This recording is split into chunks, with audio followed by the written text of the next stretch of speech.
Hello, my name is Iryna BCBA in Colorado. I'm making this video to share my journey as I am opening a first applied behavior analysis co-op here in the state of Colorado. I want to design this business very differently from how we usually think business should operate. I'm also a big advocate for unionizing in the field of behavior analysis. And I also will share all of the things that I do and all of the issues that I encounter on my journey of opening this co-op. And here are just some of the ideas that I really believe in and that I have personally researched, and I have found scientific evidence for supporting the fact that these ideas are indeed much better for workers. The first thing I want to mention is I really do believe in a 30-hour or even less, but for now it's 30-hour work week. Being a behavior analyst and working in the field for the last 9 years, I have experienced burnt out. I have seen what burnt out does to behavior analysts, what it does to their families, and what it does to the office that they work in. And seeing how hard they work, I can only say that 30 hours a week is what mental health professionals should be working. We need time to separate ourselves from all the work that we do in order to stay healthy ourselves. There's plenty of scientific research that's already been done about a 30-hour work week, too much for me to even mention in this video. You're absolutely welcome to research anything about it. You will see plenty of supporting evidence. As well as several countries have already made it a law that a 30-hour work week is the right way to go. And of course, all of that has been backed up by science. Another thing that I also believe in is that RBTs are the front line and the backbone of the co-op that I will be opening. There are the ones who work with the clients the most hours per week, per month, you name it. So it's extremely important that they are the people who are compensated well. And in my opinion, $40,000 would be a fair compensation for an RBT working 30 hours a week, delivering billable services.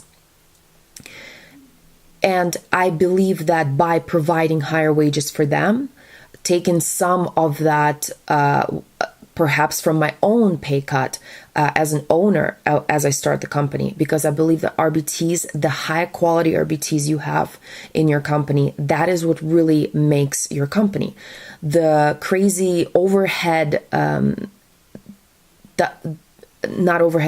crazy firing and hiring that I see of RBTs, and constant turnover, that's the word I was looking for, that I've seen in the companies is very upsetting. I've seen people get very discouraged from the field because they feel like they have no control over what is really happening. There's not good enough feedback for them to become truly better. It's more like they are invited, they are used for the time to bill for the client's hours, and once they don't meet some kind of a criteria, they're simply tossed to the sides. And this is an excuse that I've heard people say to justify paying RBTs so low. But I have a question. If we're paying them so low, how can we expect really great services, especially with people who are spending the most time with our clients? So RBTs and helping them, giving them more compensation for their services, making their jobs more attractive for them, making them jobs more stable, and making sure that the people stay working for the company for longer than 3 months that I've seen. For a majority of the companies that I've worked for throughout the 9 years of my career. Another thing I want to talk about is the BCBAs. BCBAs are also very important. They are, I would say, the brain. If the RBTs are the backbones, they are the brain and the body of our field. And treating them with respect, inviting them to make important decisions that affect them every single day is an absolute must. I would love to see more democracy in today's ABA field. And I think that is only achieved by making BCBAs owners of the company that they work with. And from everything I've studied in OBM in graduate school, or earning my master's degree, I have learned that by connecting the worker to the direct outcome of what the company produces, resources, money, exposing them to that information, showing financial transparency in the business is one of the most important parts of what makes people motivated and attracts the highest quality workers. That is what I also believe in, and that is what I'm going to implement in my own development of the co-op that I'm working on. I will post more video as more information comes up.